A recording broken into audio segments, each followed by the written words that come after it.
الحمد لله والصلاة والسلام على رسول الله وعلى آله وصحبه ومن والاه أما بعد. إن شاء الله بإذن الله سبحانه وتعالى ما از کتاب رد قاطع به معروف راسخ و هم مسلکانش و این جهمی ها إن شاء الله به شما از این کتاب دلائل و جهالت و در منهج هم و در قرآن و سنت در منهج در فهم هم در تقسیمات هم جاهل بودن اینها رو ما برای شما بیان میکنیم. البته ما دینا به جای رسیده بودیم که درباره مذهب خوارج و مذهب جهمی ها و مذهب اهل سنتی و جماعه برای شما بیان کرده بودیم و درباره حکم کسی بود که مذهب اهل سنت و جماعت که قائل به چی هستند؟ به مسلمان حقیقی و حکمی هستند و باید گفت که رسول الله صلی الله علیه و سلم انسانها را تنها و سوی اسلام حقیقی دعوت می کرد و مسلمانی که در این دنیا و آخرت مسلمان است و نجات می یابد این مسلمان حقیقی است که در ظاهر و باطن او چی است؟ در ظاهر و باطنش مسلمان باشد. ولی در حکم دنیا هر کسی که به ما اسلام را ظاهر نمود مثل شهادتین و نماز و از او نواقض اسلام دیده نشود ما او را چکار میکنیم؟ ما او را مسلمان حکمی دانسته و حکم به ظاهر او می نماییم و قلب او را چیزی که در باطنش است در سرائر در امون باطن او است پنهان است او را به الله سبحانه و تعالی می گذاریم و می سپاریم که این عقیده برخلاف عقیده خوارج است زیرا در نزد خوارج این چنین انسانها مجهول الحال و کافر هستند. یعنی در نزد خوارج اسلام ظاهر همون اسلامی هست که تا از عقیدهش باخبر نشود، اما در نزد اهل سنت و جماعه شهادتین را یک انسان خودش را مسلمان میگوید، نماز میگذارد، زکات میدهد، از او شرک و کفر دیده نمی شود، او در نزد ما در نزد اهل سنت و جماعه مسلمان است. مجهول الحال در نزد خوارج اهل شهادتین و نماز هستند. مجهول الحال یعنی حالشون در نزد خوارج چی است؟ مجهول است، یعنی نامعلوم است. خب که تا به حال باطن و اعتقاد آنها معلوم نیست و کفر بر طاغوت را آشکار نکردند، خیلی که ما دینه برای شما بیان کردیم. اکنون میگذاریم به سخنهای علما و به دلایل هایی که در این باره آمدگی است انشاءالله برای شما یک یک بیان میکنیم.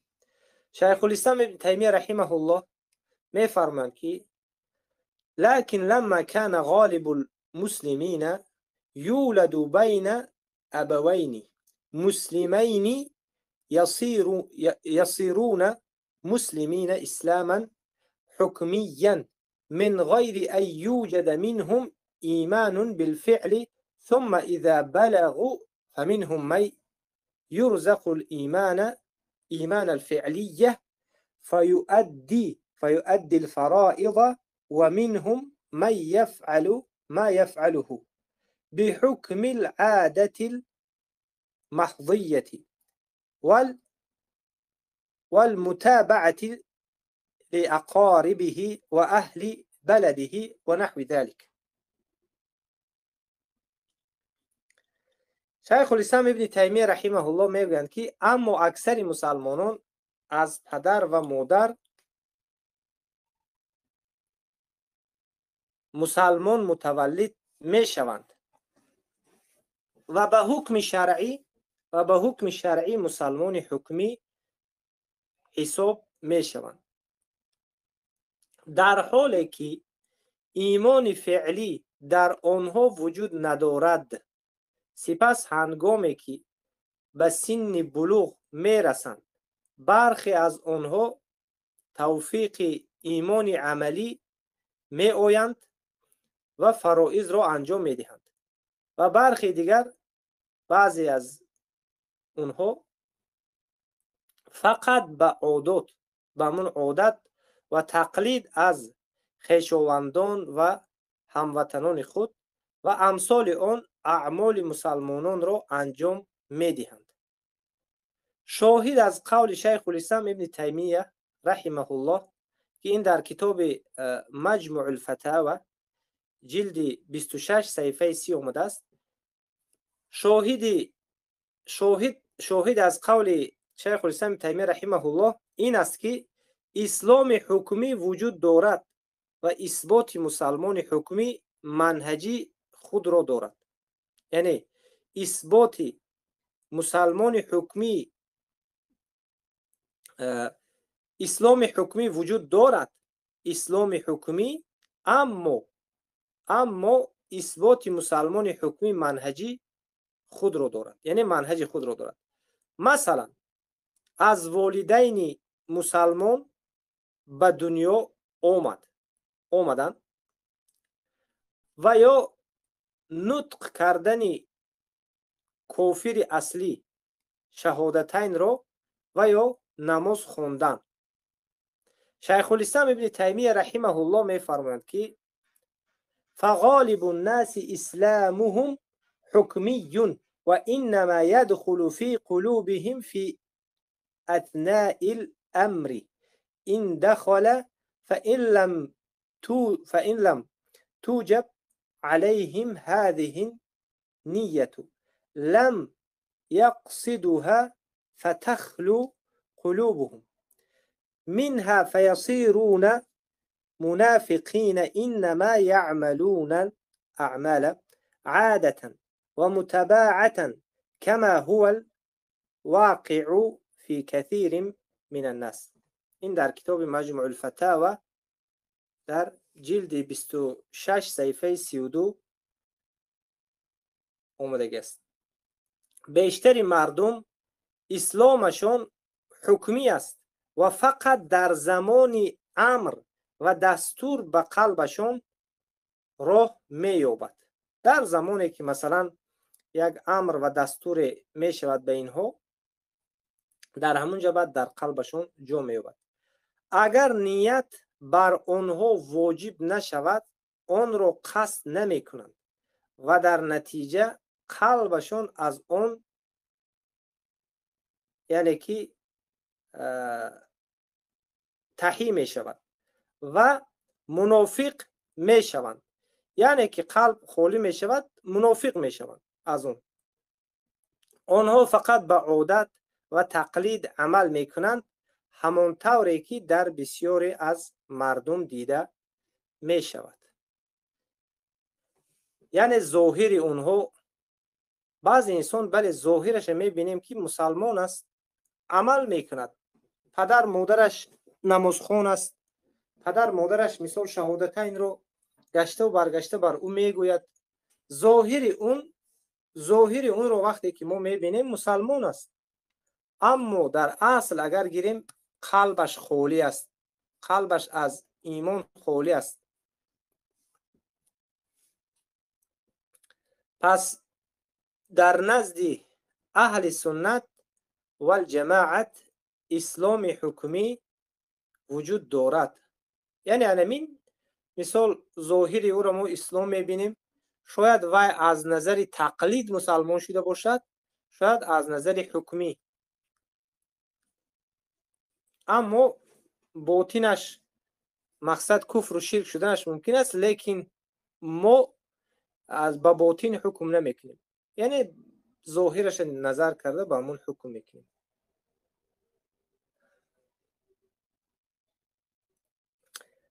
پس میگو در نزد اهل سنت و الجماعت اسلام حکمی وجود دارد. اسلام حکمی آن هم قسمی است که انسانها را در دنیا بر اساس ظاهر حکم می نماید. یعنی انسانها را همون ظاهرش نظر کرده حکم میکند و باطن او را به الله میگذارد. امام بخاری رحمه الله میفرماید که اذا لم يكن الاسلام على الحقيقة وكان على الاستسلام او الخوف من القتل. این در کتاب صحیح بخاری کتاب الایمان باب اذا لم يكن الاسلام على الحقيقة گفته که باب ذکر میکنند در کتاب ایمان جلد 1 صفحه 27. در اینجا میگویند که امام بخاری اگر اسلام کسی حقیقی نباشد پس انقیاد ظاهر یعنی تسلیم شدن و یا از روی ترس و خوف مثلا کشته شدن است. یعنی که انسانی که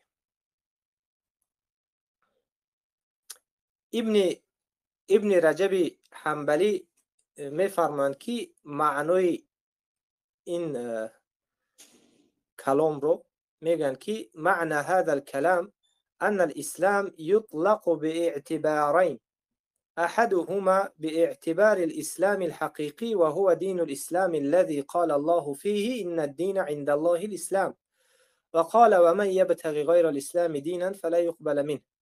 والثاني باعتبار الاستسلام ظاهرة مع عدم إسلام باطن إذا وقع خوفا كإسلام المنافقين واستدلوا بقوله تعالى قالت الأعراب آمنا قل لم تؤمنوا ولكن قولوا أسلمنا ولما يدخل الإيمان في قلوبكم.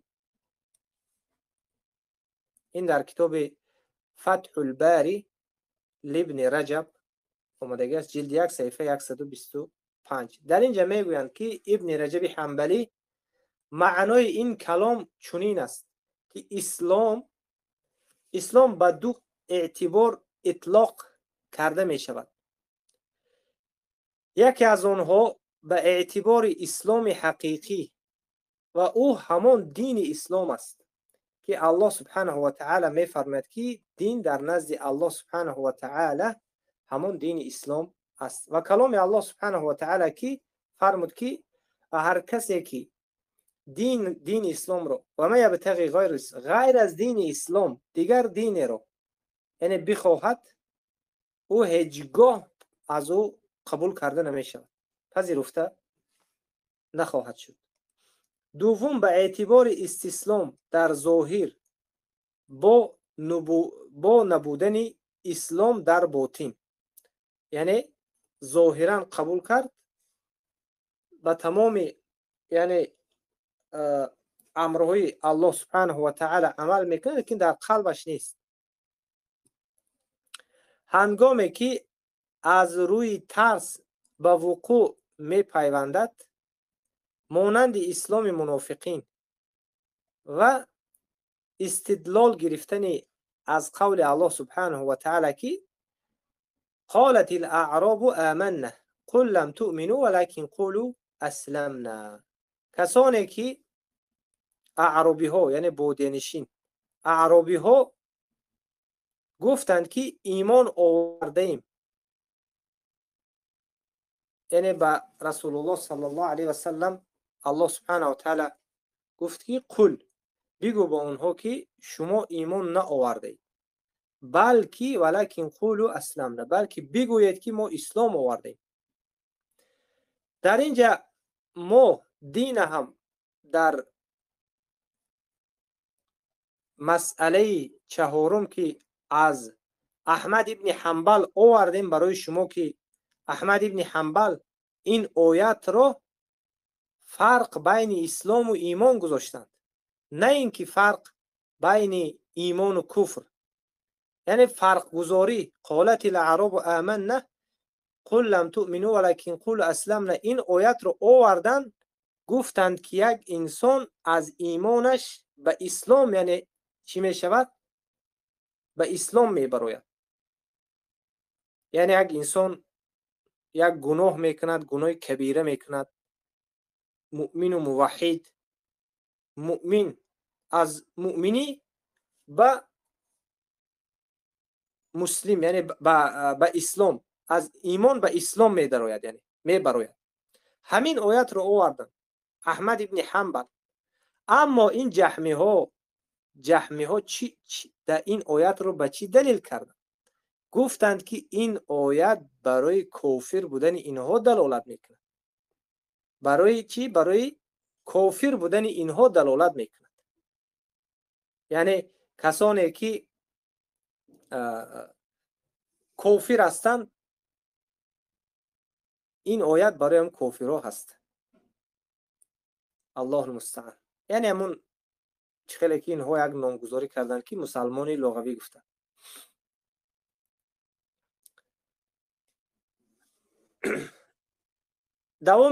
در دوام میگن که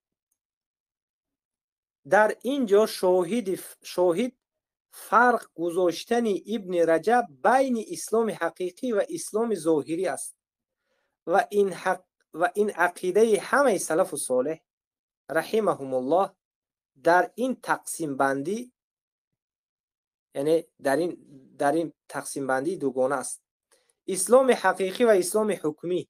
و هر کسی که مخالف این تقسیم بندی است و یا به این دو قسم سوم رو اضافه می کند و یا یکی از این اقسام رو قبول ندارد، به تحقیق از منهج سلف صالح منحرف شده و گمراه گشته، یا خوارج مارق یعنی خارج شده از دین، و یا جاحظی و جهمی شده است. والعیاذ بالله. و در اینجا حدیثی از ابو هریره آوردگی هستند که حدثنا ابو اليماني اخبرنا شعيب عن الزهري حدثنا سعيد بن المسيب أن أبا هريرة رضي الله عنه قال قال رسول الله صلى الله عليه وسلم أمرت أن أقاتل الناس حتى يقولوا لا إله إلا الله فمن قال لا إله إلا الله فقد عصم مني نفسه وما له إلا بحقه وحسابه على الله. حدیث امام بخاری هست. امام بخاری در کتاب الجهاد و سیر باب دعای النبی صلی الله علیه و سلم الناس الى الاسلام، یعنی دعوت رسول الله صلی الله علیه و سلم مردم رو به سوی اسلام است. جلد 4 صفحه 48. خلاصه در اینجا از ابو هریره رضی الله عنه که رسول الله صلی الله علیه و سلم فرمودند، میگویند که من امر کرده شدم، مأمور شدم تا زمان با مردم چیکار بکنم؟ بجنگم. اقاتل الناس، تا اینکه آنها لا اله الا الله بگویند، تا اینکه آنها لا اله الا الله گفتن آنها. فمن قال لا اله الا الله، پس کسی که اگر بگوید که نیست معبودی بر حق بجز الله، به تحقیق از من، یعنی نفس اونها، مال اونها، خون اونها چی می شود؟ یعنی مال و جان اونها از من ایمن میموند و حساب اونها به الله سبحانه و تعالی هست.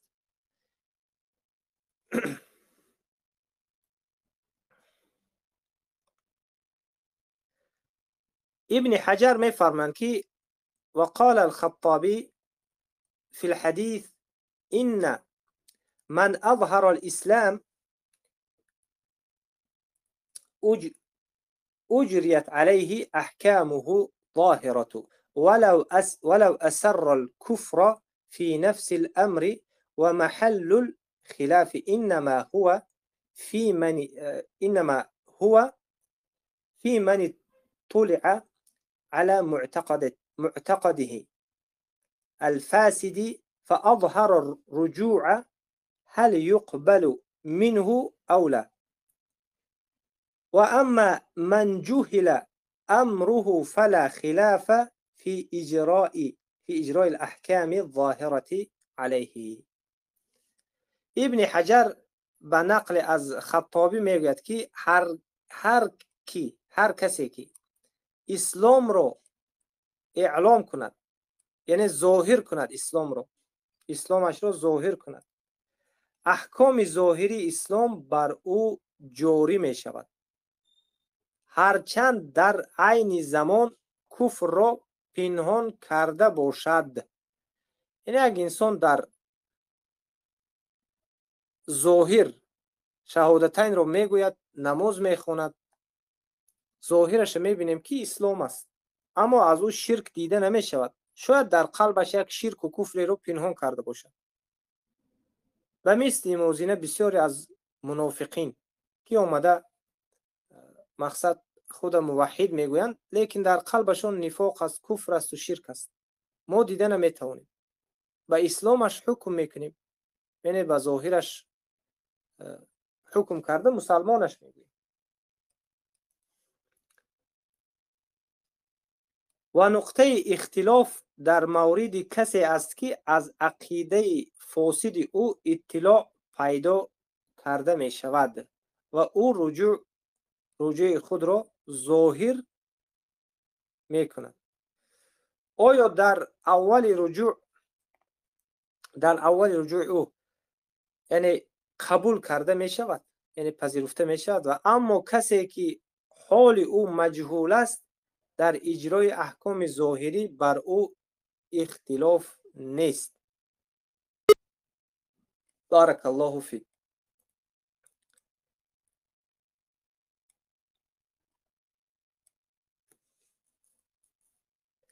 پس رحمت و مغفرت الله بر تو باد. به سخنان خطابی بنگر: من اظهر الاسلام اجریت علیه احکامه الظاهرة ولو اسر الکفر.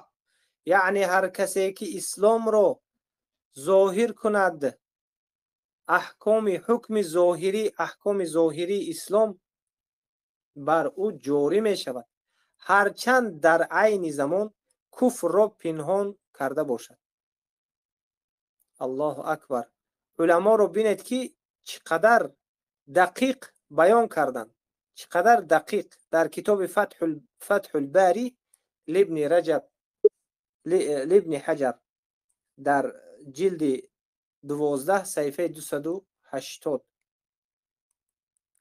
زیرا دلالت ظاهر انسان در نزد اهل سنت معتبر در ثبوت وصف اسلام است. حالا نظر کن به این سخن خطابی که گفت ولو اسر الکفر، یعنی هرچند در عین زمان کفر را پنهان کرده باشد. و این سخن خطابی به چی دلالت میکند؟ این سخن دلالت میکند بر اینکه دانستن عقیده یک شخص برای حکم ظاهری اسلام او حتمی و لازمی نیست.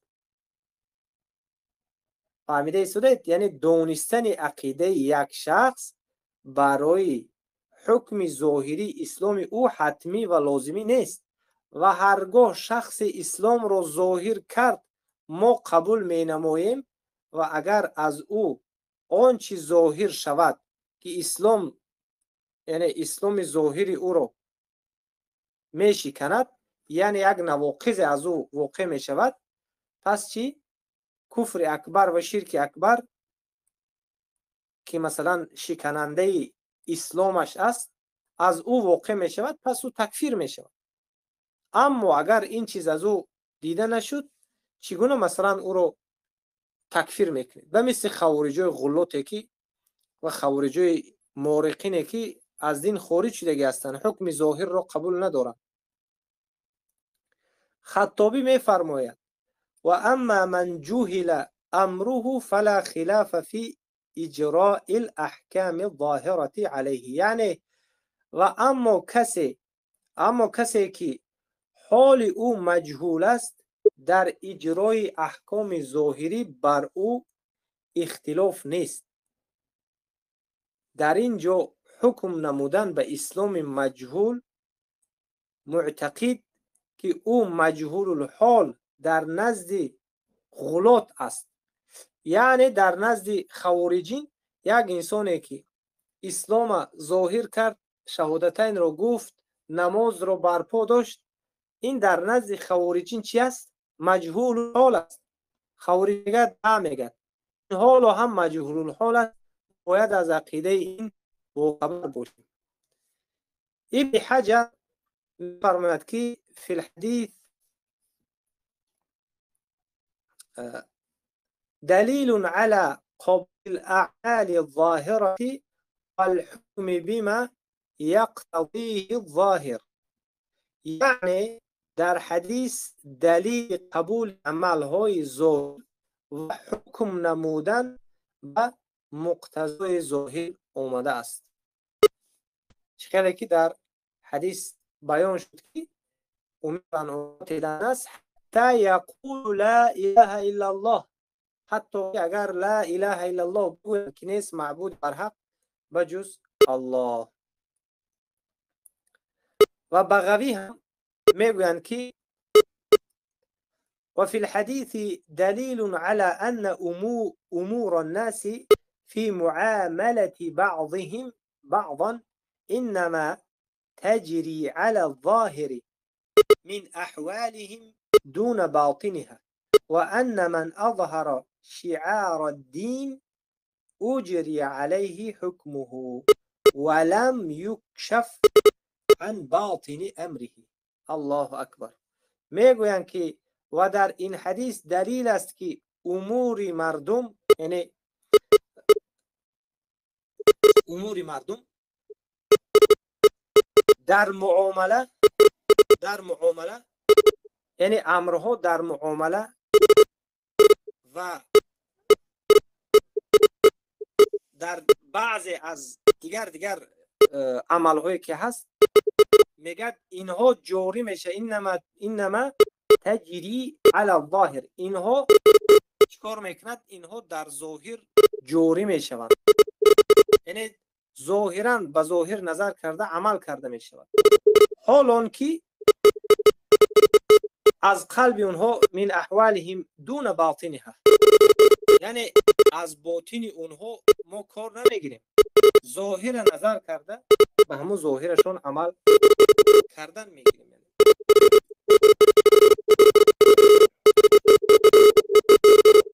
هر کی اگر شعارهای دین را ظاهر کند، حکم ظاهر بر او جاری می شود و امور باطنی که او مثلا آشکار گرچنده که یعنی که امور باطنی او آشکار نشده باشد. عن انس بن مالك قال رسول الله صلى الله عليه وسلم من صلى صلاتنا واستقبل قبلتنا واكل ذبيحتنا فذلك المسلم. شاید عزیز شاید بخشش اوتون کر کرده مو نخونده سید الله سبحانه وتعالی استفاده اوز الله المستعان. این ذریعت در ذریعت است، شاید در این باشد. اکنون چی خیلی شده اوز؟ خوب شد شاید بخشش من درسون بایم در بودم به خاطر اینکه ضبط یک مراتب خارج شده داریم چی؟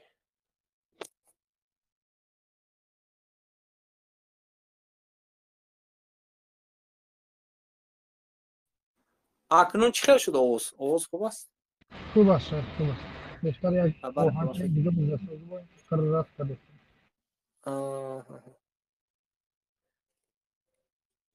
عن انس بن مالك قال رسول الله صلى الله عليه وسلم من صلى صلاتنا واستقبل قبلتنا واكل ذبيحتنا فذلك المسلم الذي له ذمة الله وذمة رسوله فلا تخفر الله في ذمته.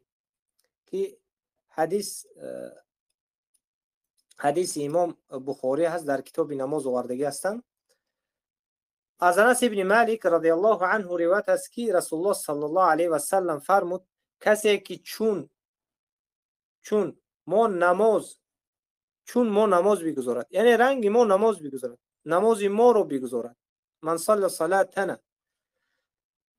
و به قبله ما رو آورد، قبله ما رو قبول کند و به قبله ما رو آورد، و از حیوان هایی که ما ذبح میکنیم از وی بخورد، گاو است، گوسفند است، شتر است، بز است، دیگر حیوان هایی که الله سبحانه و تعالی حلال کرده است. وی مسلمان است که در امان الله و در ذمه الله، در ذمه پیامبر، در امان الله و رسولش می باشد. پس الله سبحانه و تعالی را در عهدش خیانت نکنید. فلا تغفروا الله فی ذمته، یعنی خیانت به الله سبحانه و تعالی و به خاطر چی خوارجین غلات رو تکفیر میکنیم؟ خوارجینی که حکم ظاهر رو قبول نکردند، خیانت به الله و رسولش کردند، حکم ظاهر اسلام رو قبول نکردند. ابوالغریب از یک جانب خوارج است، از یک جانب جهمی است. میگوید کسی که یک عمل کفر رو کرد او موحد نیست لیکن مسلمان است میگوید. در جای دیگر میگوید که او کافر است اما مسلمان لغوی است میگوید. یعنی با گفته این ابوالغریب جهمی که مسلمان ها فقط یک نمود مسلمان هستند، با گفته معروف راسخ هم همین گونه مسلمان حقیقی است و مسلمان لغوی در نزد اینها کافرها هست. اهل کتاب، یهود، نصارا، ملحدین، کمونیست ها و غیر ذلك از کفار و مشرکین ظاهر انسان را قبول ندارند، ظاهرش را قبول ندارند. بدرالدین عینی میفرمایند که فی الحدیث ان امور الناس محمولة على الظاهر دون باطنها فمن اظهر شعائر الدين اجريت عليه احکام اهله ما لم یظهر منه خلاف ذلك. در حدیث امور مردم میگن که حمل کرده می شود، یعنی برگردانیده می شود، گوییم حمل کرده می شود بر ظاهر نه بر باطن.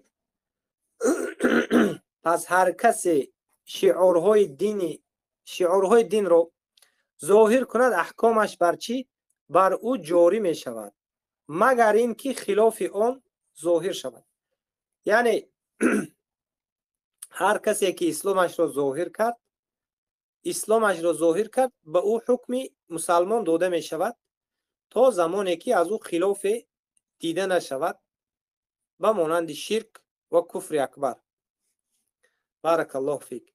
امام محمد ابن عبدالوهاب رحمه الله می فرماید که فاما الحدیث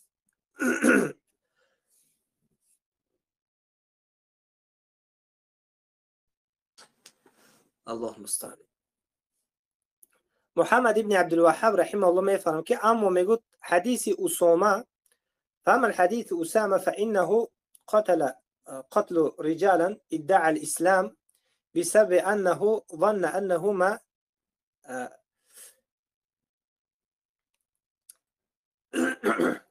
يعني كي محمد ابن عبد الوهاب رحمه الله میگویند که ادعى الإسلام إلا خوفا على دمه وماله والرجل إذا أظهر الإسلام وجب الكاف عنه حتى يتبين منه ما يخالف ذلك. اما میگوید حدیث اسامه او مردی رو که مدعی اسلام بود کشت، زیرا گمان میکرد که او فقط از ترس جان و مال خود ادعای اسلام کرده است. اگر انسان اسلام را ظاهر کند واجب است که از آن دست برداشته شود تا اینکه چیزی از او برخلاف اسلام ظاهر و آشکار شود. یعنی خلاف چیزی که گفتیم که شرک و کفر اکبر. این در کتاب کشف الشبهات صفحه 47 آمده است. این موضوع را در همین جا به خاتمه میرسانیم میگویند شیخ، و در آینده نزدیک باذن الله در بیان مسلمان حقیقی و حکمی رساله خاص را به رشته تحریر در آورده و تقدیم حضور شما بزرگواران خواهیم کرد.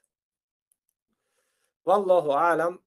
پس باطل بودن منهج معروف راسخ و هم مسلکانش با این توضیحات بیان گردید که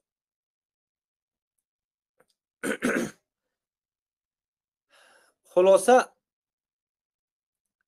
در این 5 مسئله که بیان کردیم، در 5 مسئله شما خیلی چیزها را آموختید که در اولش در هر یکی از این مسئله ها نظر کنیم که چی چیزها در اینجا بیان شد.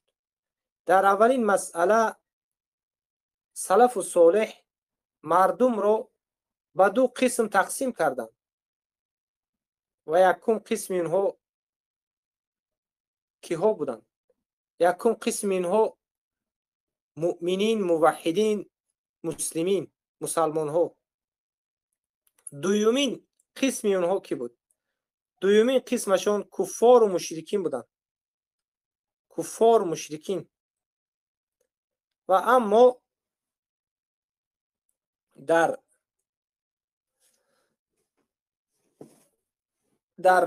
موضوع دوم و سوم ما فهمیدیم که در مسئله دوم در نزد سلف کسانی که کفرشون کفر اهل بدعتی که کفرشون کفر یعنی که مکفره بود، بدعتی مکفره بود، بخشش کفرشون بدعتشون بدعتی مکفره بود، تکفیر میکردن. و دیگر چیزی که سومین مسئله یعنی توحید و شرک، این 2 چیزی نقیض در نزد سلف بود.